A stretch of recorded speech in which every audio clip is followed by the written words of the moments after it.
again, we'll turn to Luke chapter 7.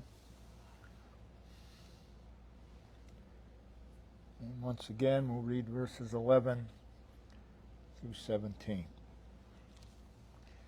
It came to pass the day after that he went into a city called Nain, and many of his disciples went with him, and much people.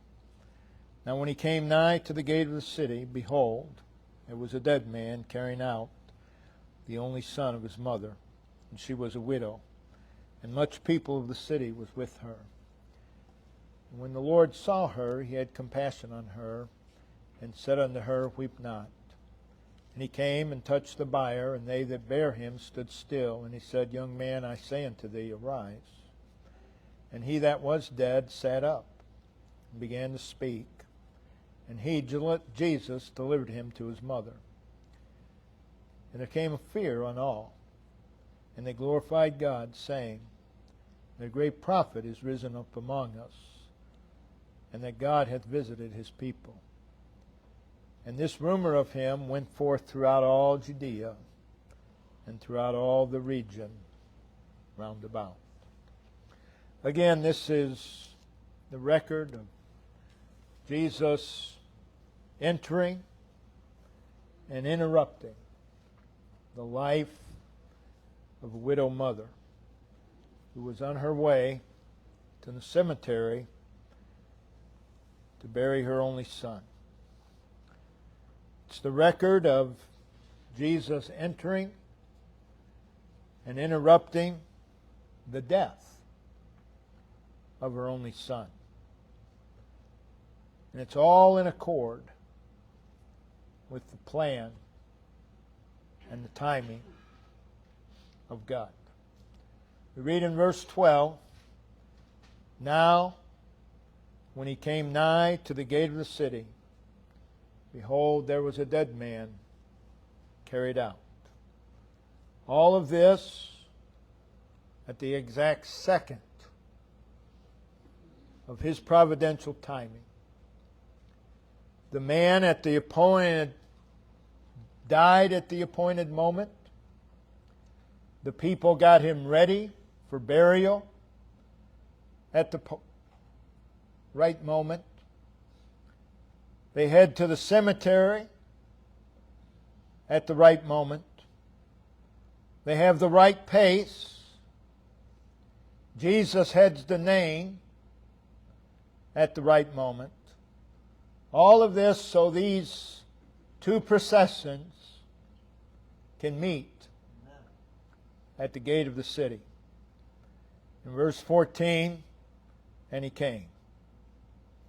Jesus came to where this man was, and he did so in his predetermined time.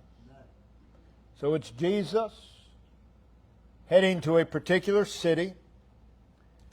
His purpose is to raise this man to life, and this is the first of 3 resurrection miracles performed by Christ, recorded in the gospel accounts. The other 2, the daughter of Jairus and Lazarus. In all 3 miracles of Jesus raising the dead, it is Jesus coming into an impossible situation and doing only what he can do. And these 3 resurrection miracles are a manifestation of his power to restore what is seemingly lost, and his power to reverse irreversible loss.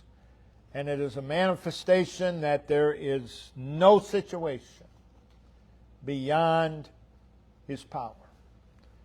Now, when Jesus raised the daughter of Jairus, and you think about it, when he raised her from the dead, she was still on the bed where she died. When Christ raised the only son of the widow woman here, He's on the buyer on his way to the grave. And when Christ raised Lazarus, he'd been in the grave 4 days.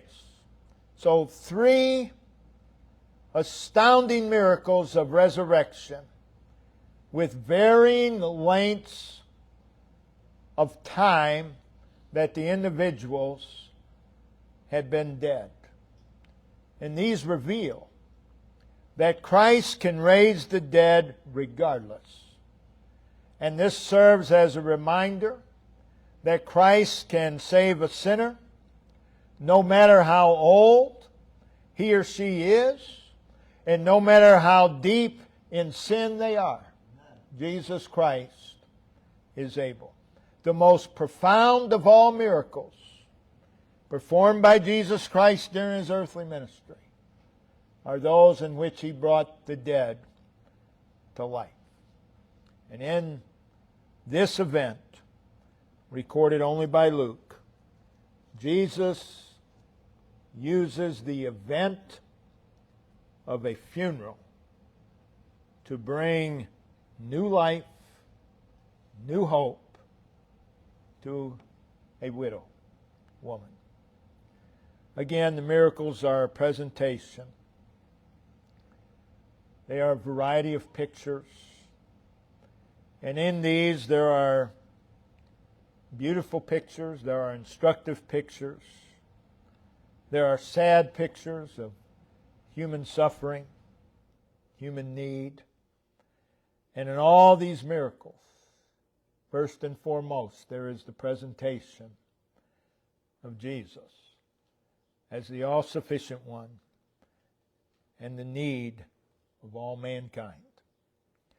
In these miracles, Jesus interjecting Himself into various desperate and impossible situations, bringing about marvelous transformation. In this particular miracle, there is a transformation from a scene of death to life. There is a transformation from weeping and mourning to overflowing joy and celebration. There is a transformation from distress and pain to a scene of praise. Again, we are reminded of what Jesus can do. In the account of this particular miracle, the impartation of life, raising to life the only son of a widow woman, aside from the miracle itself, there are 2 processions of people in this account. In verse 11, we read that Jesus went into a city called Nain. His disciples went with Him, and much people. So we have a large procession led by Jesus.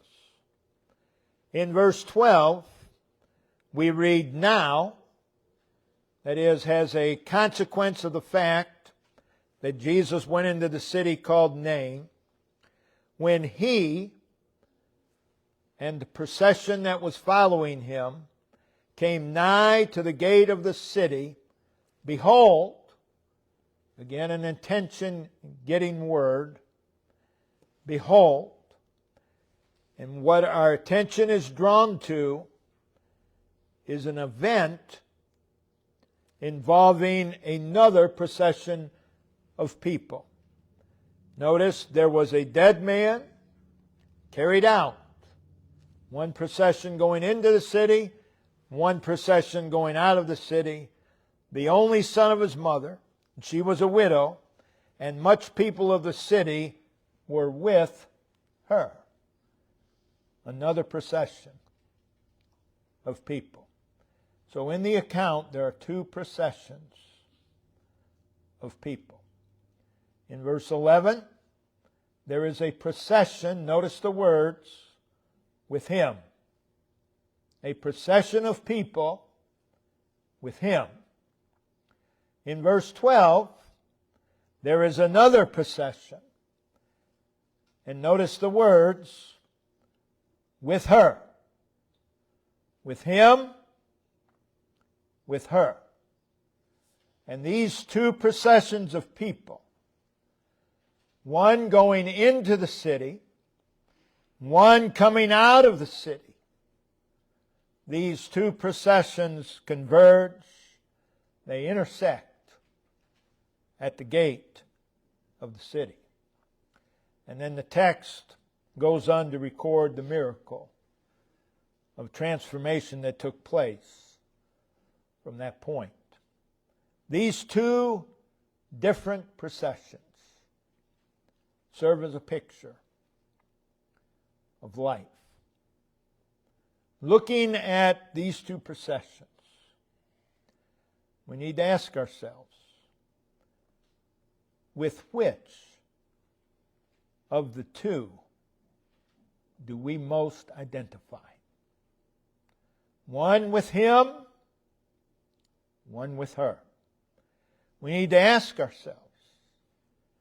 We need to make personal examination concerning which of these two processions do we find ourselves. Again, in life, there are times of sorrow. There are times of heartache. There are times of distress. There are going to be disappointments. There are times of chaos. There are times of turmoil. There are going to be times of confusion and anxiety and fear. And there are times spent in the furnace. And there are times spent in the desert. And there are times spent in the wilderness. And there are times in the valley. And there are times up on the mountaintops. And there will be temptations. And there will be battles. And there will be struggles. In this life, there will be times when we experience slander and false accusations and abandonments and darkness and loneliness and change and upheaval and uncertainty. But what needs to concern us is to which of these two processions do we belong? That's what is to concern us. What needs to concern us more than what we might be going through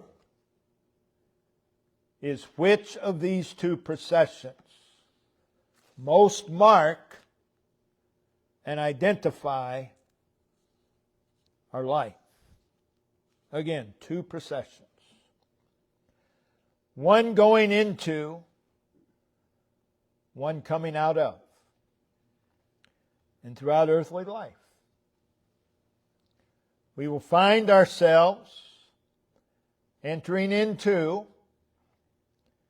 and coming out of.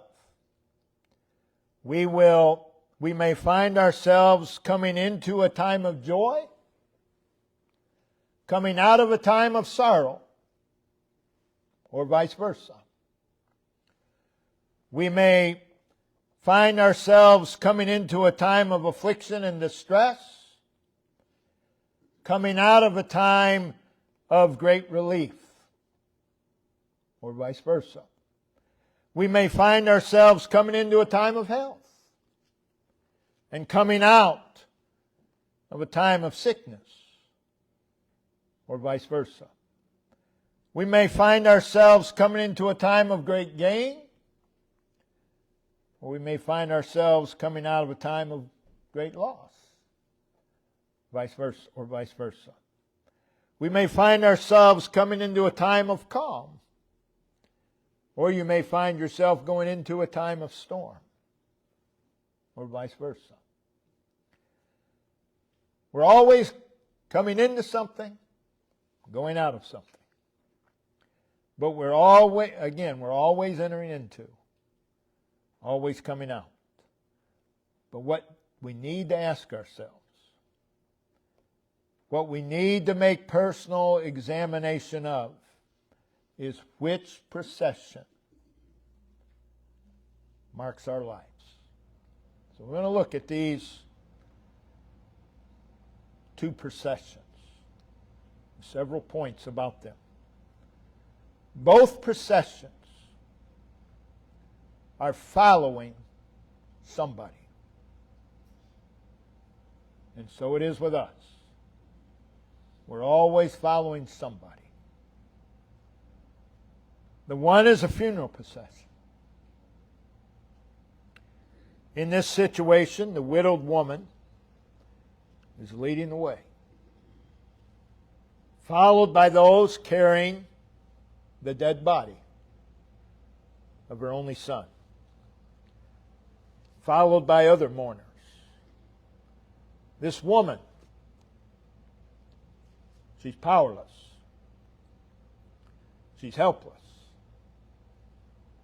Her life is empty. And in verse 12, and much people of the city were with her. Notice those words. With her. Who are they identifying with that day? Her.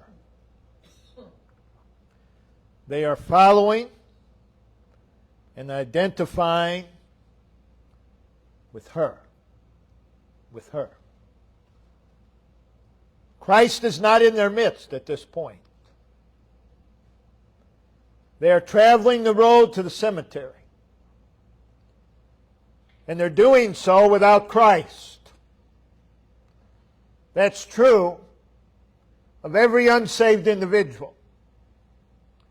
They're traveling the road to the cemetery, to eternity. And they're doing so without Christ. There they are. Without the reality of His presence, void of His teaching, void of His guidance, traveling at a mournful pace.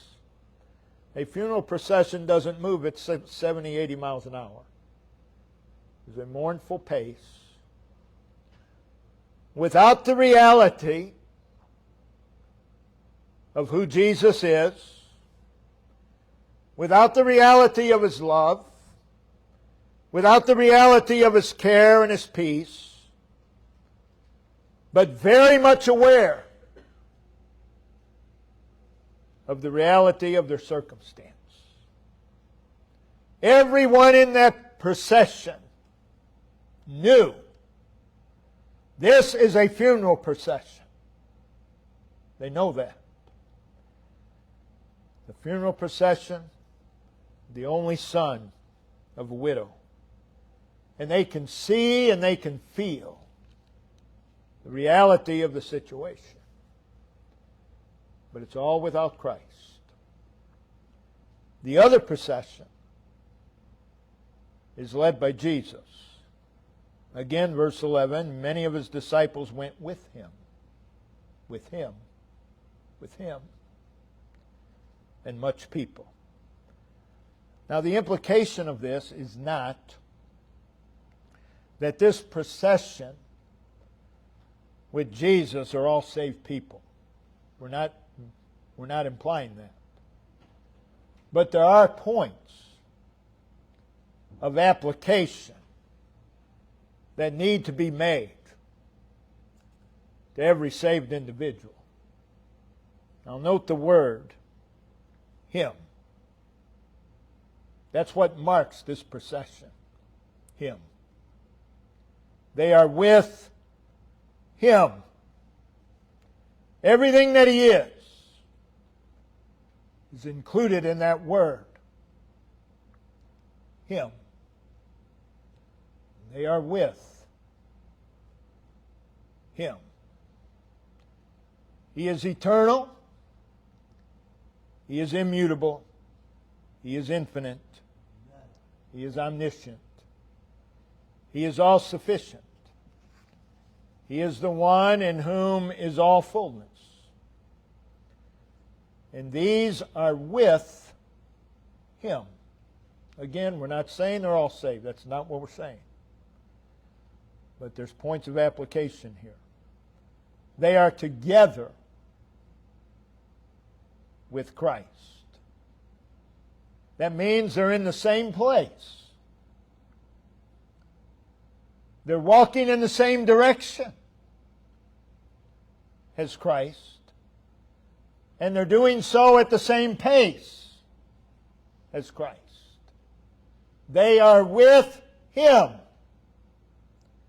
That ought to be our life. The others are with her. Big difference. The extent of the difference is the difference between him and her. So they're following in the steps of Christ. They are with Him. There is the reality of His presence. They can see Him. Two processions. One following emptiness and hopelessness and helplessness. The other following fullness and sufficiency. Again, by way of personal examination, to which of these do we belong? Which of these define the course of our overall life? Secondly, both processions have a focus. Both of these processions have a center of attention.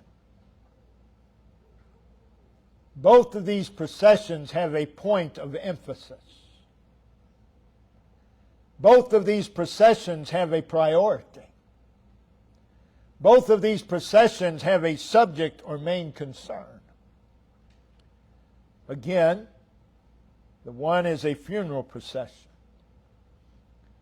And the focus, that which has everyone's attention, the subject, and the issue that surrounds and consumes them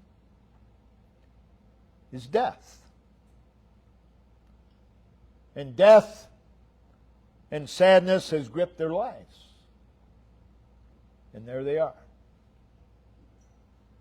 What is the focus of this procession? Death is the consequence of sin. That's what has the focus of this procession.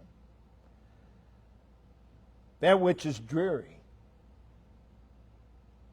has gripped their lives. That which is depressing is controlling and dominating their life. Nothing else at this time, during this procession, really mattered. They're consumed with their circumstance and their situation, which is death. The other procession, they see Christ. He has their attention. Everything is centered upon Him. Their thoughts, their emotions, their viewpoints are all wrapped up in Christ. Two processions. One consumed, overwhelmed, and governed by their circumstances, and the other, Christ is the subject and the emphasis. And again, personal examination is needed. Where is our focus? What has our attention? The circumstances in situations of life, or Christ? What controls? What dominates our life? Circumstances and situations, or Christ? Thirdly, both processions have a frame of mind. The one is a funeral procession, and the people in this procession are downcast, they're depressed, death has gripped their hearts, their minds, and their lives. In looking at this procession, we see a very dreary, a very dismal scene. The people in this procession, they feel an emptiness, they feel a loss. They're trapped, they're overcome by their circumstance. The entire scene is one of sadness. It's not a joyful and excited crowd. There is no joyful expectation about them. And as they walk along, their thoughts and vision is gripped by death, the consequence of sin, has their attention. The other procession, they have seen and they have heard incredible things. And they're following a man who's very much alive. And as they follow Christ, there's a joy. The air is filled with eager anticipation. What's he going to do next? Two processions. One in a terrible state of mind, thoughts consumed with the immediate present, and the other filled with joy and excitement and eager anticipation. Again, which of these two processions define our life? Which do? If you look at the life of Christendom, so-called Christendom, has more similarities to a funeral procession than it does this other procession. There's no air of expectation and anticipation, excitement. It's more like a funeral procession. Both processions are going in a specific direction. All processions do. The city of Nain, located on a mount, a hill, at the bottom of the city was the gate of the city. The funeral procession has descended and is now at the gate of the city. Again, the widowed mother is in front of the bier. There are those carrying the bier. The vast majority following behind.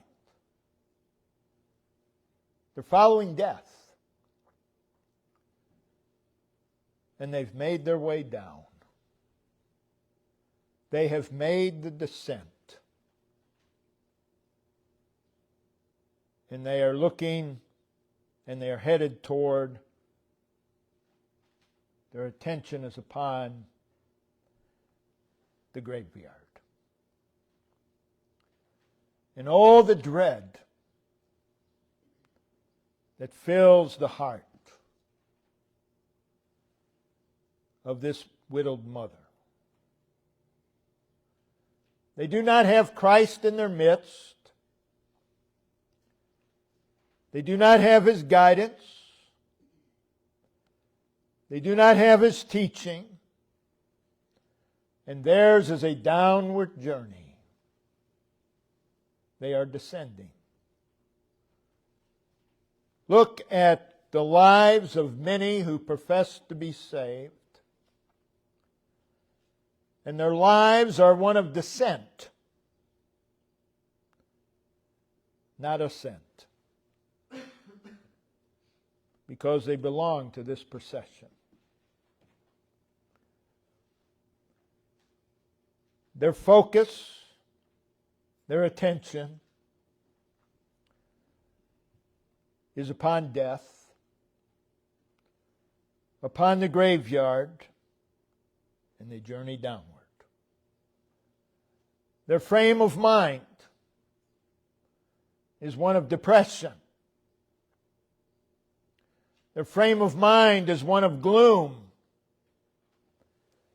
and emptiness. That pretty much describes the frame of mind of most. And they journey downward. So-called Christianity today is in a descent. This is the procession they belong to.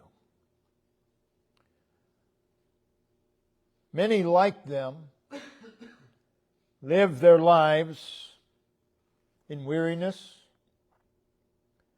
restlessness, hopelessness, dread, and without joy.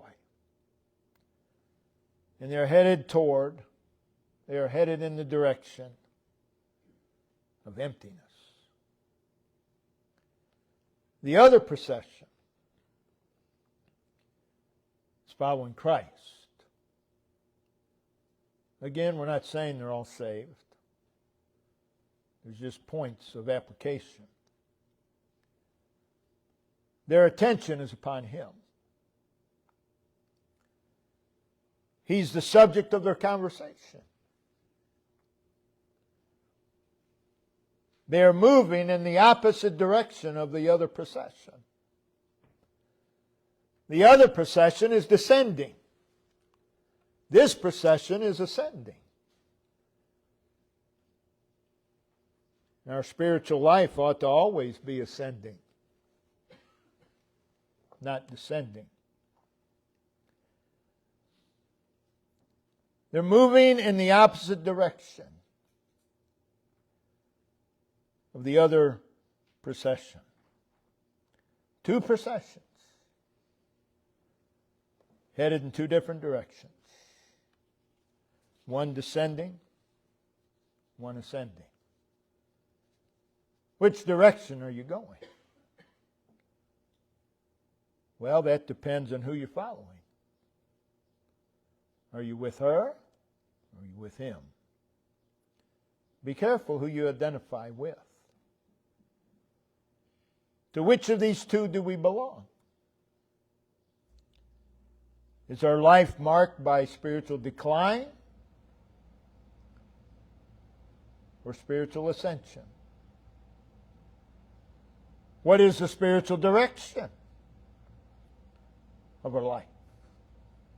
We're all headed in some direction. And again, as we've said many times, you head in a direction long enough, you'll eventually get there, where you're going. This one procession eventually got to the cemetery. Well, they didn't, because they changed course. But what is the spiritual direction of our life? Every one of us are given the gift of physical life. And it is a gift. And oh, what a gift it is. Life. People will say, people that are miserable, well, I didn't ask to be born. No, you were given that gift. You were given the gift of physical life. And what an opportunity comes with that gift. And all live life in a certain way. They all live it in a certain way. We've all been given the gift of life, physical life I'm talking about now. And we're all doing something with it. These two processions serve as a picture of a life lived. Again, most are not very good at living life. Most of God's people are not very good at living life. What a gift. Life. The question that needs to be put forth is our life more like a funeral procession, or is it a walk with Him? With Him. Here in Luke's account, in closing, what transformed that funeral procession was Christ. And He is still the one who transforms lives. He is the one. He entered that funeral procession. He not only entered it, He interrupted it. And He did a transforming work. We need Jesus to enter our life. We need Him many times to interrupt our life. But most people, even if their life is misery, they don't want their life interrupted. They know what they got. It's not good, but at least I know what I got. They don't want any interruption. Every one of us have areas in our life where we need Christ to interrupt in a transforming way. He entered that funeral procession and He brought about the miraculous. He brought about a miraculous deliverance. Every one of us have areas of our life wherein we need deliverance. He brought about a miraculous transformation.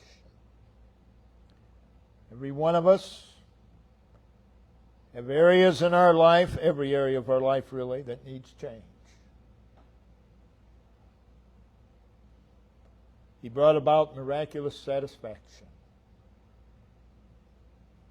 So many of God's people discontent, dissatisfied, because they're living life with the wrong person, with her, instead of with Him. He brought about a miraculous assurance.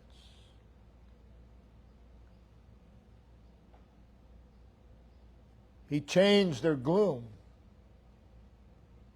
to optimism. The most optimistic people on earth ought to be the saved. Well, how can you be when you see the direction of the world? You're not going in the direction of the world. Or you shouldn't be. He brought about joy unspeakable. Christ can do that. Not only can He does.